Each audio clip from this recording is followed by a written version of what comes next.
வெறும் 100 சதுரடி நிலத்துல விவசாயமா? இங்க ஒருத்தர் சிப்பி காளான் மூலமா மாசம் 50,000 சம்பாதிக்கிறாரு. எப்படின்னு தெரிஞ்சுக்க ஃப்ரீடம் ஆப்பை டவுன்லோட் பண்ணுங்க.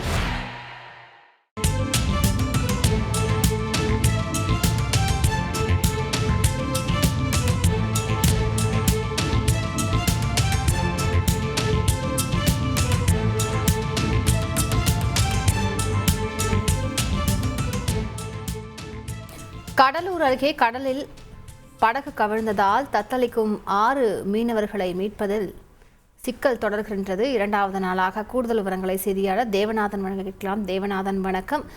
அவர்களை மீட்பதற்கு எந்த மாதிரியான நடவடிக்கை எடுக்கப்பட்டிருக்கிறது? எதனால் இந்த சிக்கல் நீடிக்கிறது? முழு விவரங்கள் என்ன தேவநாதன்?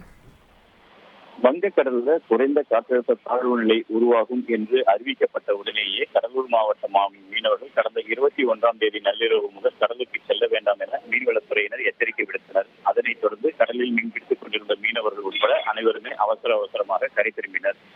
இந்த நிலையில கடலூர் மாவட்டம் தைக்கால் தோணித்துறையைச் சேர்ந்த தினேஷ் என்ற மீனவர் 2 தினங்களுக்கு முன்பு கடலில் விட்ட தன்னுடைய வலையை எடுப்பதற்காக நேற்று படகில் சென்றுள்ளார். 3 பேருடன் இவர் படகில் சென்ற போது சித்திரைப்பேட்டை பகுதியில் சென்று கொண்டிருந்த போது அந்த படகு கவிழ்ந்து கடல் சீற்றம் காரணமாக கவிழ்ந்து விபத்துக்குள்ளானது. கடந்த 2 தினங்களாக கடல் கடுமையான சீற்றம் காணப்பட்ட நிலையில இவருடைய படகு அந்த இடத்துல கவிழ்ந்து விபத்துக்குள்ளானது.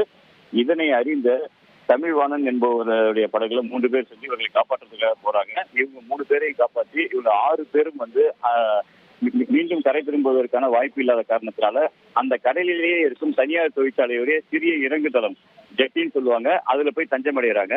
தஞ்சமடைந்து அந்த தமிழ்வாணனுடைய படகு அங்கு கட்டப்பட்டிருந்த நிலையில அந்த படகும் அந்த சுவற்றில் இடித்து கடல் நீரில் மூழ்கியது. இதன் காரணமாக இவர்கள் கரை திரும்ப முடியாமல் அங்கேயே இருக்கின்றார்கள். பெரிய படகில் சென்று மீட்கலாம் என்றாலும் கடலில் பார்த்தோம் அப்படின்னா மிகப்பெரிய ஒரு கடல் சீற்றம் இருக்கிற காரணத்தால அவங்களை கரை திரும்ப முடியாத ஒரு நிலை இருக்கிறது. நேற்றும் அவர்களை மீட்க முடியாத நிலையில இன்றும் அவர்களை மீட்க முடியாத ஒரு நிலை இருந்தது. இந்த நிலையில தான் இன்னைக்கு அவங்களுடைய உறவினர்கள் அவர்களை மீட்பதற்கான நடவடிக்கையை எடுக்க வேண்டும் என்ற கோரிக்கையை முன் வச்சாங்க. இருந்தாலும் அவர்களை மீட்பதற்கான முயற்சி தற்போது மேற்கொள்ள முடியாதுன்னு சொல்லிட்டு மீன்வளத்துறை சார்பில் தெரிவிக்கப்பட்டாங்க. ஏன்னா அவங்களை மீட்பதற்கான முயற்சிக்கு படகுகள் செல்லக்கூடிய சூழ்நிலை தற்போது கடலில் இல்லை. அதன் காரணமாக அவர்களை மீட்பதற்கான வாய்ப்பு இல்லைன்னு சொல்லி அவங்க சொல்லிட்டாங்க. இருந்தாலும் உறவினர்கள் மீட்பதற்கான நடவடிக்கை எடுக்க வேண்டும் என்று கூறியதற்கு அடிப்படையில அந்த தைக்கால் தோணித்துறை கிராமத்திற்கு சென்ற மீன்வளத்துறை அதிகாரிகள் அந்த கிராம மீனவர்களுடன் பேச்சுவார்த்தையில் ஈடுபட்டாங்க. அப்போது மீன்வளத்துறை அதிகாரிகள் தற்போது கடல் சீற்றம் மிக அதிகமாக இருக்கிறது, அதனால் மீட்பதற்கு நாம் செல்லும் படகும் விபத்துக்குள்ளாகக்கூடிய ஒரு சூழல் இருக்கிறது.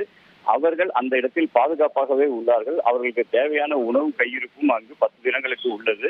அதன் காரணமாக நீங்கள் யாரும் பயப்பட வேண்டாம். புதுவையில் உள்ள இந்திய கடலோர காவல் படையை நாங்கள் தொடர்பு கொண்டிருக்கிறோம். அவர்கள் ஹெலிகாப்டர்கள் மூலமாகவோ இல்ல அதிநவீன படகுகள் மூலமாகவோ மீட்பதற்கான நடவடிக்கைகள் ஈடுபடுவதாக சொல்லியிருக்கிறார்கள். அதன் காரணமாக இன்று மாலையோ அல்லது நாளையோ மீட்பதற்கான வாய்ப்புகள் உள்ளதாக அவர்கள் தெரிவித்ததை தொடர்ந்து உறவினர்கள் தற்போது சமாதானம் அடைந்துள்ளனர். கூடுதல் விவரங்களுக்கு நன்றி தேவநாதன். நேற்று 5 மணிக்கு போனாங்க வலைக்கு, 10 மணி வரைக்கும் வரல. ஃபோன் வச்சுருக்கான் என் பையன்.